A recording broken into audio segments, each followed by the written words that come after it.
Hello and welcome to the PFF Fantasy Football Podcast. I'm your host, Ian Hartitz, and today we continue our 32 for 32 series with a look at the Washington football team. 2020 was a very interesting year for the team, to say the least. Had our usual kind of front office problems going on, but Ron Rivera came in, brought on a new culture, and ultimately overcame his battle with cancer. So hats off to the entire Rivera family, particularly Ron. Season did not start off so hot, though. We got a great win over the Eagles in week 1 where that D-line showed how monstrous they could be. 5 straight losses, beat up on an Andy Dalton-less Cowboys team after they knocked him out of the game. 2-5 team entering the bye week, and then something wild happened. Alex Smith, your comeback player of the year, didn't exactly come back on fire, but got the ship turned in the right direction, ripped off a 4-game winning streak, ultimately beat some Eagles backups in week 17 to make the playoffs, where Taylor Heineke provided one of the more surprising playoff performances in an honorable 8-point defeat to the Buccaneers. So this was a 7-9 division winning team, certainly helped by the NFC East's general destructive nature last season. But as we saw, particularly on the defensive side of things, it's kind of one of these things we like to say in the league where a team is one quarterback away from being a true contender. In Washington's case, that might actually be close to the case. So I have a very special guest on today to help me decide whether or not that is the case and go over their 2021 offseason. He is an NFL reporter at The Athletic, and you can hear him on the podcast Standig Room Only, which is a very clever name, by the way. Ben Standig, who you can find on Twitter at Ben Standig. That's Ben, Standig. Ben, thanks for the time, man. Happy offseason. Ian, I appreciate it, man. Thanks for having me on. Absolutely. And as I said, man, Washington football team, I get it. The offense wasn't fun to watch. And if you're just a big time fantasy football player, you might not really see just kind of the general team roster construction they got going on. But truly, I mean, they don't have Kyle Shanahan there anymore, but the roster construction reminds me of a lot of the 49ers and the way they were able to make that 2019 Super Bowl run just by having so many monsters on the defensive line. So again, we got some holes to fill that we're going to go over, but this team has a very nice core, one of the best position groups in the league, in my opinion, in that defensive line. So per usual, we're going to go through 3 team needs, get some gut feel rounds for kind of some workload questions from Ben, and he'll leave us with a bold take for the offseason. So Ben, why don't you lead things off with your top 3 needs for the Washington football team's 2021 offseason? Well, I think got to start at quarterback. They agree. The team agrees. And I know they just re-signed Taylor Heineke, and I know a lot of people fell in love with him and his great story in that playoff start against Tampa Bay, and he acquitted himself nicely, and he's back. But he's in the mix, to me, he's in the mix realistically for the backup. And so is probably Kyle Allen, who at this moment is an exclusive rights free agent, but everybody assumes he will be back.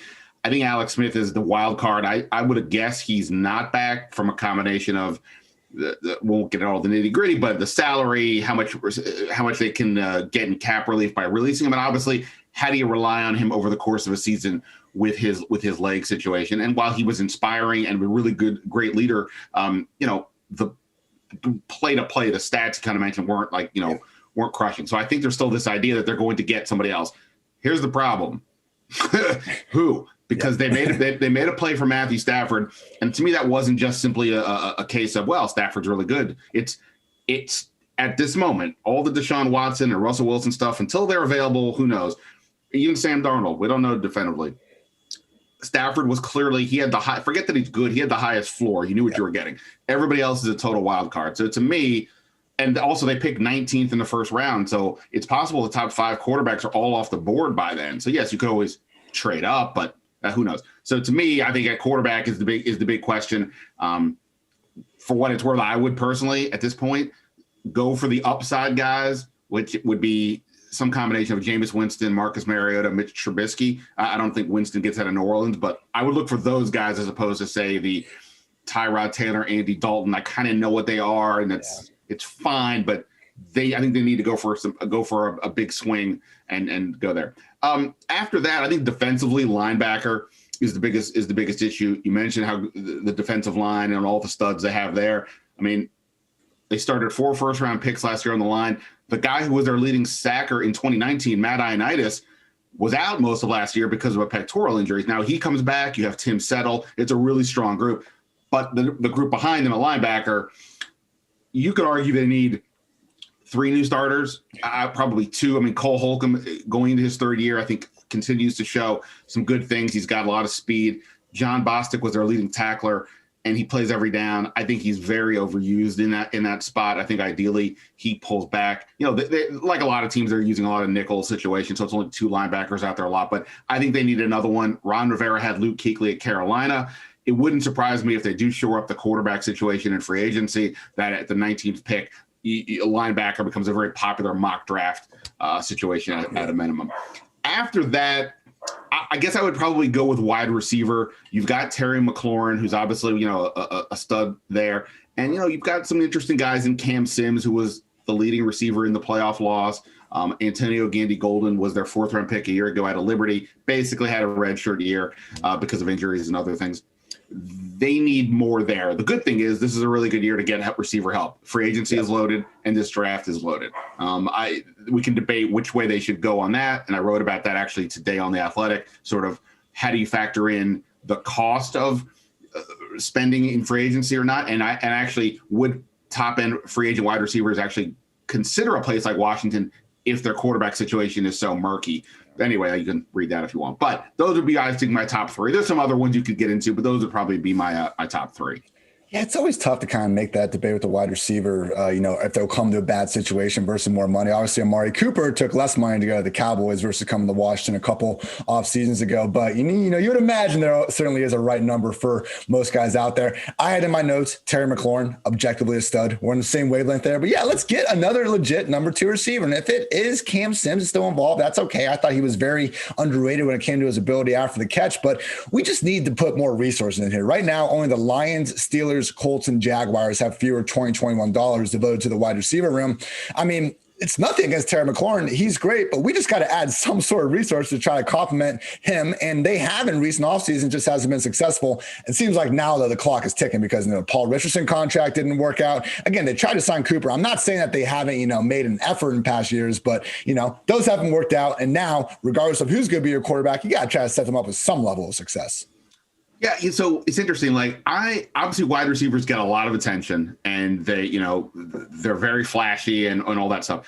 I don't personally like spending. Like, to me, if I was going to rank positions, just generally, obviously, when you're facing a situation, sure, if Allen Robinson says he wants to come to you, you have to make that kind of call, right? But like in general, wide receiver to me ranks fairly low on the list of where I want to spend my assets. It's an incredibly dependent position, far away from where the ball is snapped. Those are 2 negative factors for me. And I would, and in 2 years, they're going to have to pay Terry McLaurin, and not just as a player, but as like a leader of this team, I'm keeping Terry McLaurin. So for me, I'm like, okay, if I know in 2 years, I'm going to have to pay this guy, do I really want to spend $15 million a year on pick your free agent receiver you want, your 12 to 15 million? Maybe you do. Maybe you can structure a contract in a way that by the time we get to that point, it's not that big of a deal. But maybe, I mean, that's always a tricky situation versus if you draft the guy, then I think, you have them on a rookie deal. The problem though is, and I think this is maybe the real debate, I mentioned the quarterback. So if you're looking at, I'm making this up, whether it's Kyle Allen week 1, maybe it's Marcus Mariota, that is not enough. You need to give them more help versus if you had a more stable quarterback, maybe you could go the route of, like in my, Washington mock draft, the 7 rounds for them, I went with Kadarius Toney at 19, the wide receiver out of Florida, sort of a shifty guy who can play in the slot. He seems like the type of guy that works well with offensive coordinator Scott Turner's system. But now you have another young, inexperienced receiver. It's not like these guys haven't come in and done well off the bat. We've seen that now the last couple of years, including McLaurin. Yeah. But I think that's part of the debate. What do you need to help this quarterback? Young or not. And I really do like Cam Sims, but his consistency hasn't been there yet. And they have to kind of figure out where they think he can take another leap. And if so, do you then just look at a slot, or maybe just sort of punt altogether and just shore it up through some mid-round pick? Yeah, and look, I don't think anyone's doubting McLaurin's ability to be a high-end wide receiver 1. It's just we need extra receivers in this offense. Great article on PFF.com from Eric Eager that was published on February 15th that was evaluating the importance of secondary receivers in NFL offenses. And Eric's conclusion at the end of this was basically that the strength of first receivers is actually less important in the playoffs than the regular season. And we've actually seen third receivers be at least as important as the second one. So, things get tight and teams will eventually take away your Terry McLaurin or your number 1 receiver, whoever it is. Yeah, you don't need to necessarily devote $120 million to that one spot. but you do need to devote at least something to number 2 and number 3 spots to make defenses respect that. So all in agreement there. I want to quickly swing back to defense before we get back onto the quarterback and some of these offensive questions, because, you brought up linebacker. To me, cornerback also is maybe something to take a look at. Ronald Darby, free agent, Jimmy Moreland, Kendall Fuller, good, not great last year, but at the end of the day, they've devoted all these first-round picks in defensive line. We should probably just expect them to be, average, below average the other spots, because it's hard to be, that good all across the defense when you have put, again, that many first-round picks into one group. Yeah, absolutely. It's sort of a bizarre circumstance. Like I think if you had said going into the 2020 draft, like months out, what position should they not take? Like defensive line would have probably been pretty high on the list. And then the draft unfolds the way it does. They have the second pick. And yes, I know there are people now going, oh, they should have taken Justin Herbert or whatever. Oh, okay, I get that. But like that aside, Chase Young, and it's not like Chase Young was terrible by any stretch of the imagination. Defensive Rookie of the Year. He shows all the traits of being a really elite player going forward. So they're happy with that. And, they'll have some questions on the line coming up pretty soon about how do you keep them all? But that's for a different discussion. But you're right. So now the question becomes, well, how do you fill in these back needs? They were, I don't know if lucky is the right word, but they were very fortunate, I guess you could say, to find Cam Curl in the 7th round, who became not just a starter when some injuries happened, a really good player. I mean, he arguably, I think, probably was overlooked in the defensive rookie of the year category, just in terms of just getting some more votes and attention. Yeah, Ronald Darby was a really good pickup for them last year. Signed him to a 1-year deal. It's never been the talent issue with him. It's just been durability. He misses a bunch of games. Last year he played in all 16. And I think that he's going to be really interesting. Logically, I think they're going to want to keep him. This is not a great free agent class from corners, and I know some other teams are interested. So that'll be a debate for Washington. What kind of offer does he get? If he were to leave, then absolutely corner jumps way high on the list. Fabian Moreau, who was essentially their 4th corner, is also a free agent. I doubt he comes back. And Jimmy Moreland is an interesting guy in the slot, but he's not a guy I don't think you want out there. He's pretty small. You don't want him out there every game. So Darby was their most consistent guy. I think if I said they kind of have to keep him, I don't ever like putting you have to, as if you don't, it's a disaster. But if you don't, then yeah, cornerback really jumps up to their needs list.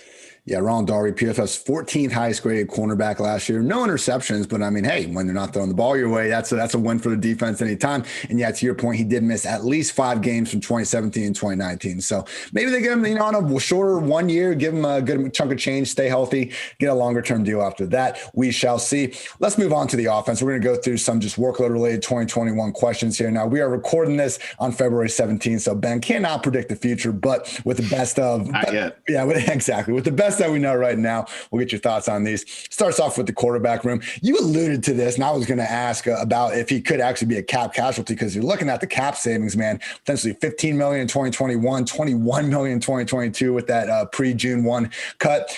Taylor Heineke re-signed. That's great. But, man, we got to do something big here. You used the first-round pick on Dwayne Haskins in 2019, got absolutely nothing about it. I guess my concern here is that I felt like in the whole Haskins situation, awful quarterback, sure. There was a lot of just decisions that I felt were almost made trying to put PR first. And, okay, yeah, Haskins going to a strip club when your coach has cancer. That's a terrible decision. We have seen worse characters in the NFL than Dwayne Haskins, though.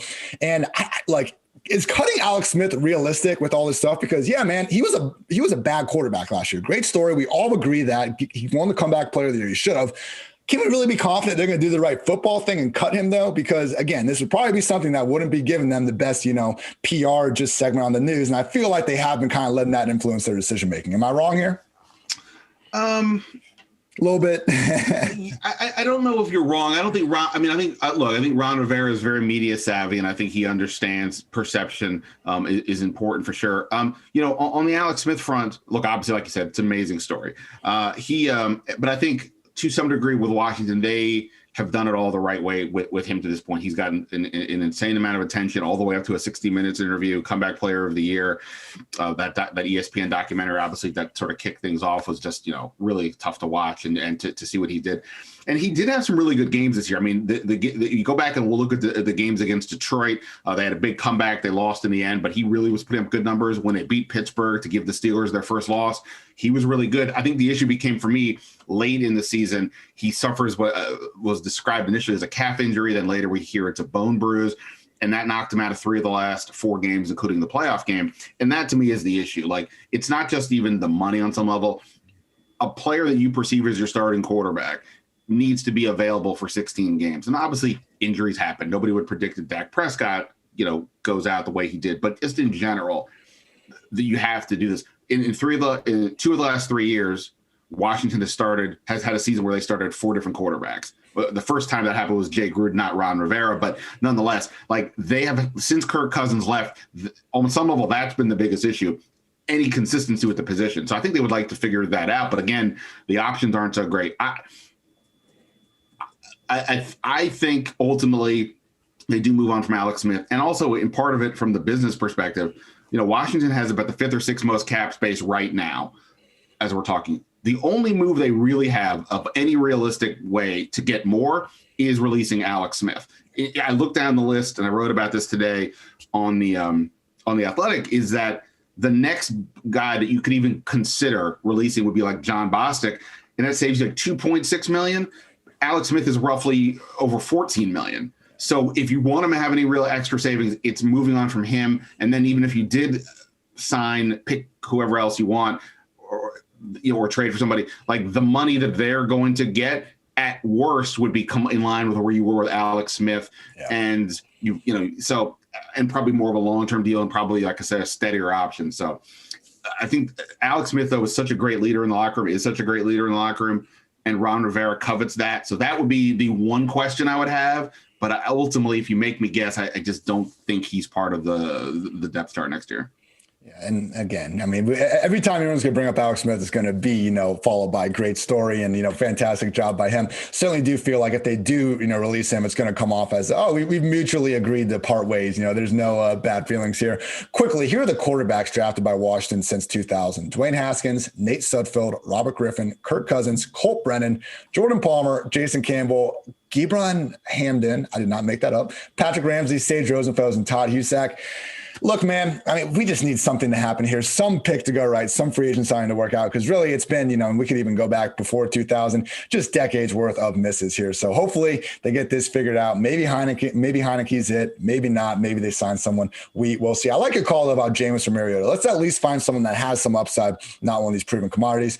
Let's move on to the running back room, because, last year in fantasy land, everyone was so hyped about Antonio Gibson because comes out, running back, wide receiver hybrid. And by week 2, he had the early down job pretty much ahead of Peyton Barber, save for a few carries here. And yet it was J.D. McKissick who ends up being used as a receiver more than anyone other than Alvin Kamara throughout this entire year. It was surprising because Gibson was primarily a wide receiver in college. Understand the pass blocking concerns and stuff like that, particularly once we brought Alex Smith under center. But hopefully now, year 2, Gibson knows the offense better. Ideally, he's, more suited to be a full-time NFL running back.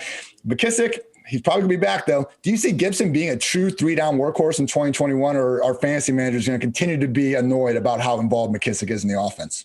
Yeah, I think they'll probably be annoyed. I mean, I think here's the thing, though, with Gibson, right? I mean, coming out of college, he had less than 40 carries as a runner his last year at Memphis. That is a paltry amount. And you could see early in the year, he struggled with some of the basic things like, finding the right holes and things like that. But he also progressed a lot as the season went along. As we all kind of know, touchdowns could be a bit, the variance can be tough. It just all depends on, where the ball is, right? I mean, especially if you're talking around inside the 5-yard line and things like that. McKissick, so when we talked before about the lack of wide receiver or that they need for more wide receiver, the thing is, though, you have McLaurin.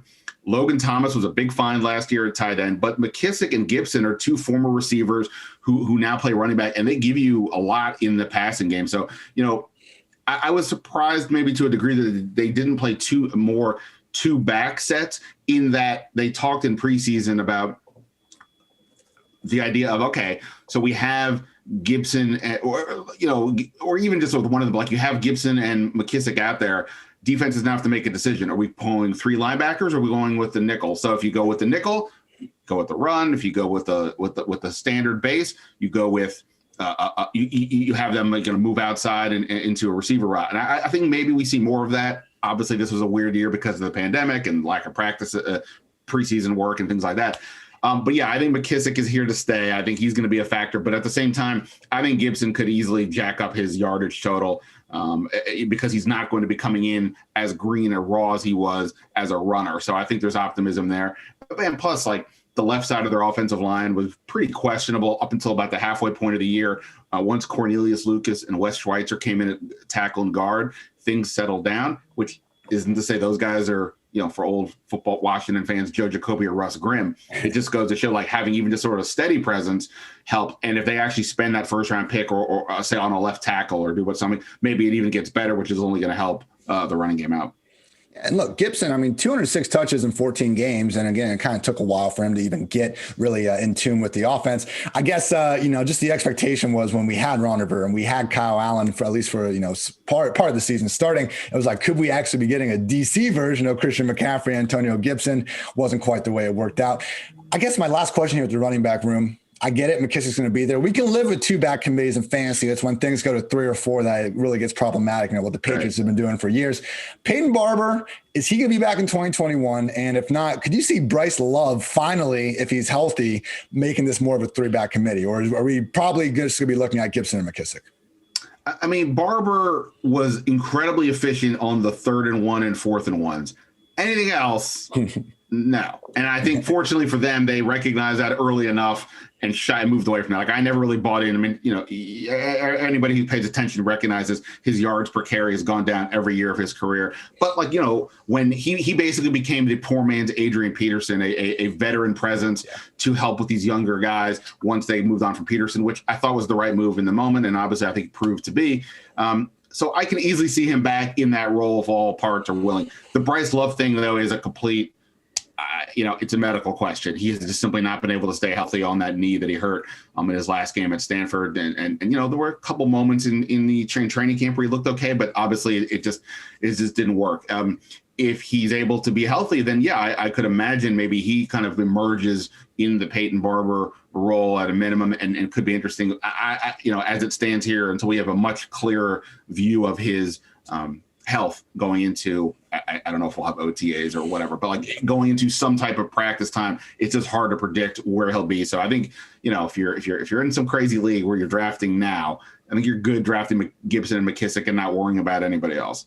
Yeah, 100%. Yeah, people, look, McKissic's going to be involved. Gibson still certainly deserves to probably be a top 15, maybe even top 12 running back selected. Just realize as long as McKissic is stealing those ever fantasy-friendly targets, it's going to be tough to truly get Gibson into that top 5, top 6 range. That, it says potential range of outcomes. McKissic goes down, we could be talking, but we got to, again, realize that this is what Washington's going to do, not what we want Washington to do. Let's finish things out with the passing game here. You mentioned Terry McLaurin, again, just from a leadership perspective and how the Washington football team might be down and just lock him in long-term sooner rather than later.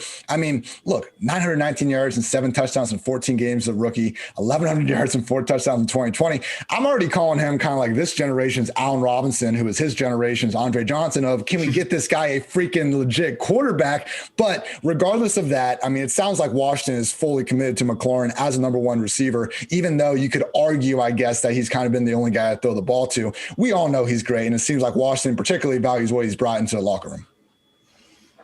Absolutely. It was, I'm around athletes a fair amount, but I covered, in addition to covering this team, I've covered the NBA extensively.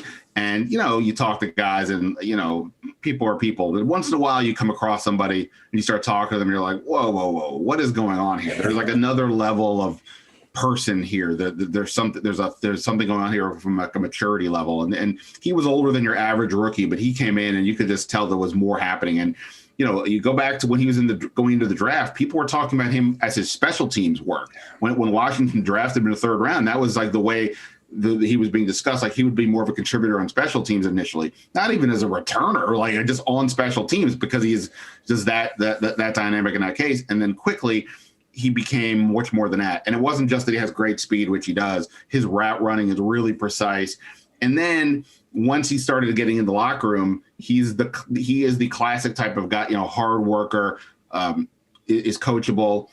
Everybody, all the coaches love him. And it's the kind of guy where you can point to. And this is where I think, to broaden it out with Washington, if you want to be actually optimistic with Washington, not just because of how they finished, but like for real, I always say it's not just enough to have good talent. You have to have good talent with players who understand what it means to win, who work hard. And with McLaurin and Chase Young in particular, you have two guys on both, one on each side of the ball that represent that. I wrote an article during the year about the grind that these guys have and how that's the type of thing a coach like Ron Rivera can point to and say, look, don't watch what they do because they're the best player. Watch them because they're the hardest worker. And that, I think, is really what can separate a team and having a guy like that. So, yeah, I would be surprised to see him get away. Again, they have him on the rookie deal for 2 more years, so he's not going anywhere. But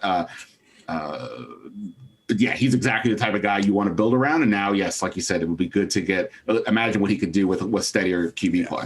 As Bill Belichick once said, talent sets the floor, character sets the ceiling. Certainly seems like Washington got a good one.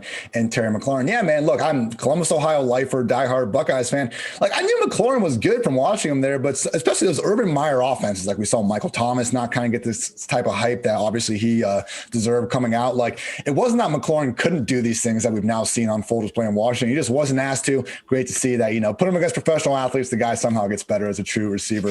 Hopefully more as to come from Terry. Last thing before you get your bold call, and that is Logan Thomas, man. Absolutely balled out down the stretch. I mean, at the beginning of the year, at least in fantasy land, when he kind of came on the radar, I was like, all right, here's a near full-time player, athletic enough, but it was just more of a target volume and snap kind of distribution type of a reasoning for why you should pick him up. By the end of the year, this guy was just making great plays week after week after week. They really seemed to have a plan for using him. I love when they would motion him across, particularly with Alex Smith under center. They weren't going to let him do QB sneaks. Motion your 6'6", 250 tight end. Let him be the one to go under center. So adds a lot of versatility to the offense. With that said, not exactly the youngest guy. He does turn 30 in July. He's signed through 2021. Do you think they need to see this for another year, or are you confident that Logan Thomas will be a member of this team in 2022 and beyond?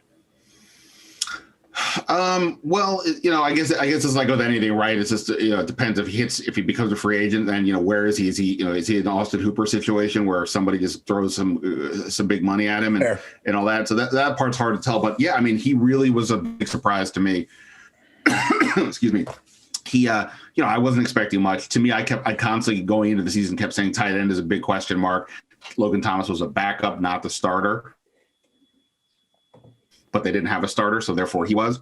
And, it started slow, but eventually he just kept making plays after plays after play. And obviously some quarterbacks like going to their tight end. Clearly Alex Smith did, and they just kept throwing him, and he just kept making plays. So they do need, the backup tight end to me is very high on the needs list, but it's the backup tight end, so we're not talking about that. What do you do in free agency or the draft? But they need more depth behind him for sure.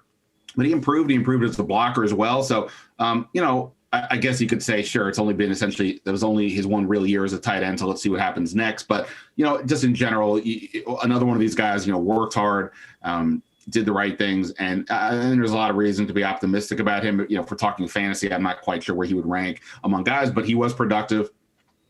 And, I think he's going to be involved. And again, until they solve that second or maybe even third receiver position, he's going to be the second guy more or less after McLaurin. So in that position, I think he's in a really good spot.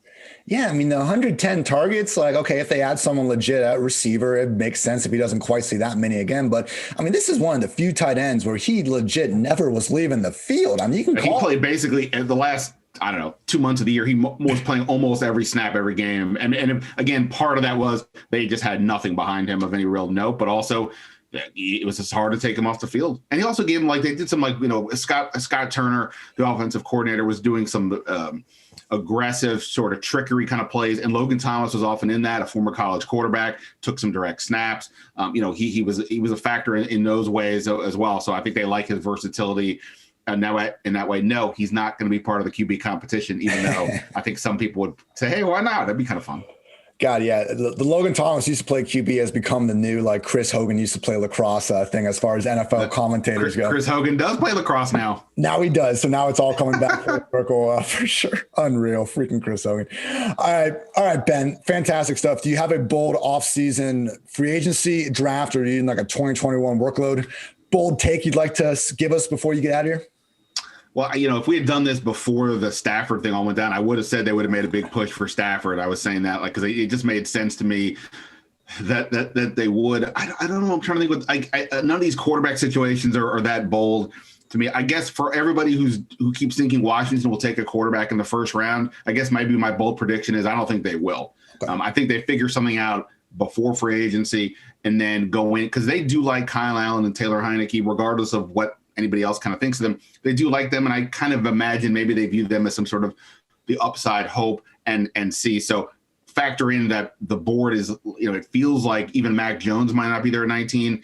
And I don't know if I see Washington being an aggressive trade up kind of team for a quarterback. I also think if you view them as a team that, if they view themselves as a team that is on the cusp, trading up for Trey Lance or whomever, like, you're probably going to have to wait. I understand Justin Herbert came in and crushed it right off the bat, but that's not the norm as we see typically. So do they want to wait, especially after what Ron Rivera endured last year with Dwayne Haskins? So I guess my bold prediction is they won't actually go in the first round and take a quarterback. Don't know how bold that is, but that would be my take, because I know all the mock drafts still have them doing that one way or the other.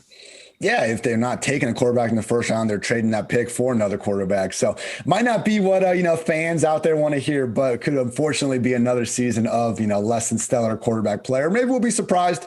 Got plenty of time to find out. So that's going to do it, everybody. Thank you as always for tuning in to PFF Fantasy Football Podcast. Make sure you follow Ben on Twitter at Ben Standig. Ben, where can they read and hear you? Yeah, you check out The Athletic, obviously. And yeah, you mentioned my podcast earlier. I appreciate that. Standig Room only. Lots of you can get that wherever you do your podcast. I've had on recently Jay Gruden was a fun interview that got some attention. Had Bills GM Brandon Beane on, and had Antonio Gibson on recently as well. So check it out. Fantastic. That's Standig Room only. When I got this podcast, they asked me if I wanted a name, and I thought about puns with my last name, but none of them were appropriate. And luckily, Ben has a very good one there. Standig Room only. Again, Ben, at Ben Standig on Twitter. Check out his stuff at The Athletic. Thank you as always for tuning in to PFF Fantasy Football Podcast, everyone. He's Ben. I'm Ian. And until next time, take care, everybody.